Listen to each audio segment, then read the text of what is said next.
Up to 30% of greenhouse gas emissions globally are linked to agriculture and food production. The environmental impact of the food we eat is one of the fundamental changes we can make to tackle climate change.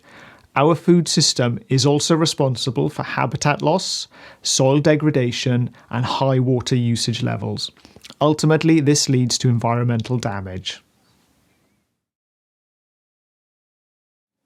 Hello and welcome back. My name is Rob. I'm a dietitian based here in the UK, sharing all things food to help you stay healthy. This week, we are continuing our exploration of food sustainability. We've got 3 topics to cover, which include food and packaging waste, organic foods, and food miles. Okay, let's see what we can learn this week.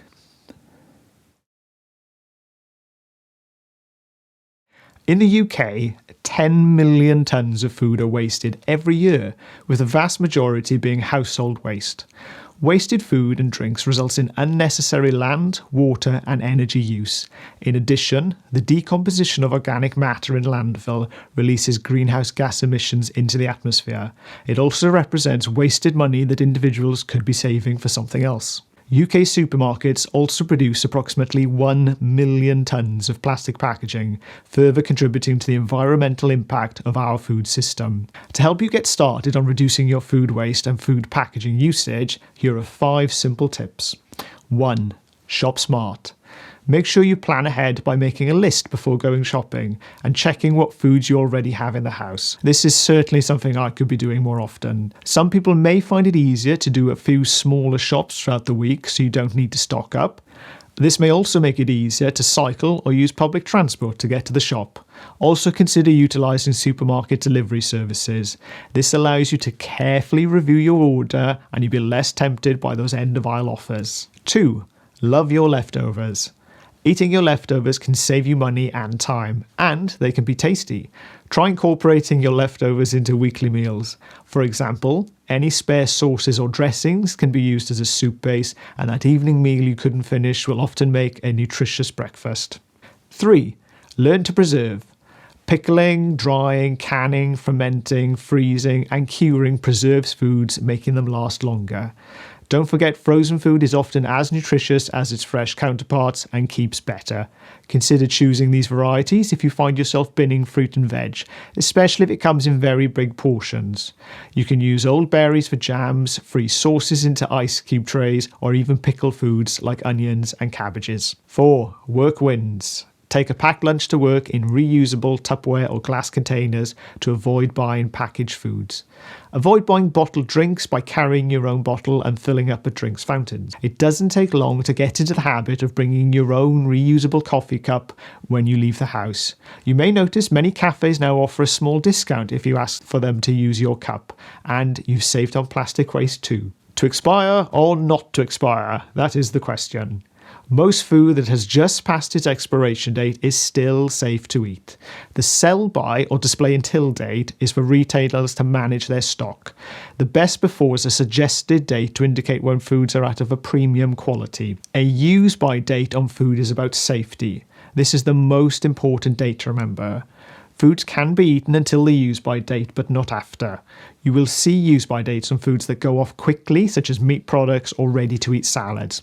Try to use your own judgment to guide you. If your fruit or veg is still looking good, give it a try. Remember, all the food will last longer if you keep your fridge cold enough and make sure to store it correctly. Our second topic is, are organic foods better for the environment? According to EU regulations, foods must be grown without man-made fertilisers, pesticides or fungicides to be defined as organic. It also involves severe restrictions on animal antibiotics and a ban on genetically modified organisms or GMOs. In addition, organic farmers are expected to raise livestock in open-air, free-range environments. However, whether organic farming methods are more or less environmentally damaging than conventional farming is a hotly debated issue. So, what are the advantages? The Food and Agriculture Organization of the United Nations outlines several environmental benefits of organic farming. These include reduced usage of chemical fertilizers and pesticides, reduced water pollution, and reduced energy, greenhouse gas emissions, and resource costs associated with the manufacture of these products. Reducing use of pesticides and fungicides can also positively impact biodiversity, long-term soil quality, and protect aquatic environments.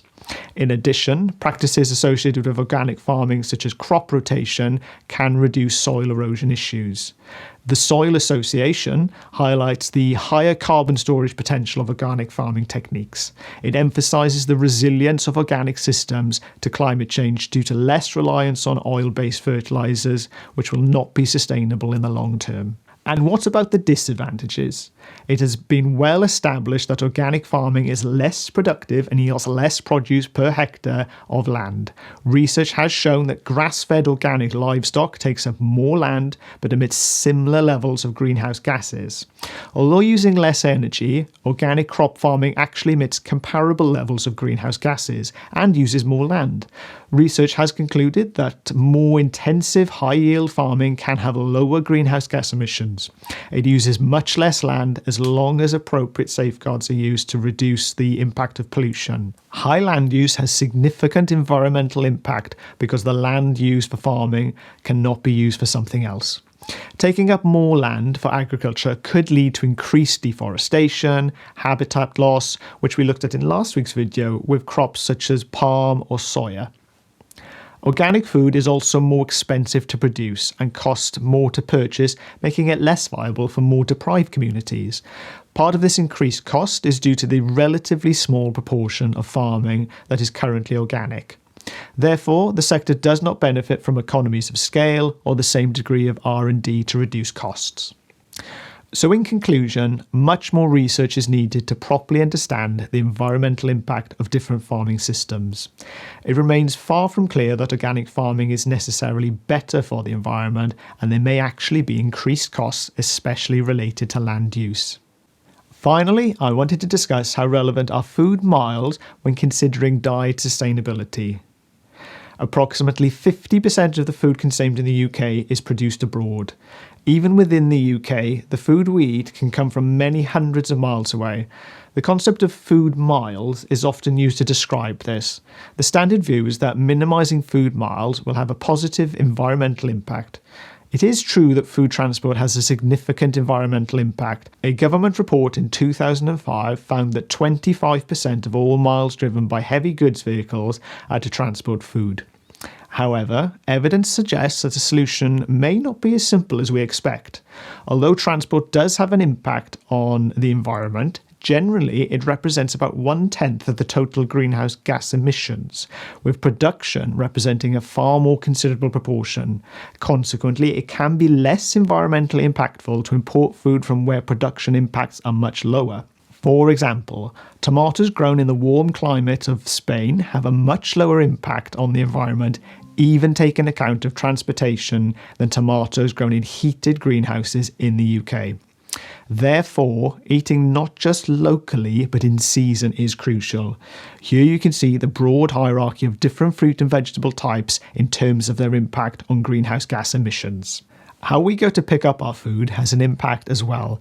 It is estimated that 48% of all vehicle miles and 13% of all greenhouse gas emissions relating to food transport come from UK consumers' car journeys when purchasing food. Some forms of food transport, particularly air-freighted food, are the most impactful and should be avoided. For example, food transported by air represents less than 1% of food miles in the UK, but 11% of all food transport CO2 equivalent emissions. I'll also link to the BDA's seasonal fruit and veg resource to help you see what's in season this month. Anyway, that's it from me. I hope you found this video helpful or informative, and if you did, why not give it a thumbs up and consider subscribing. And before I go, this is your first weekly reminder to never stop learning, because life never stops teaching. See you in the next one. Cheerio.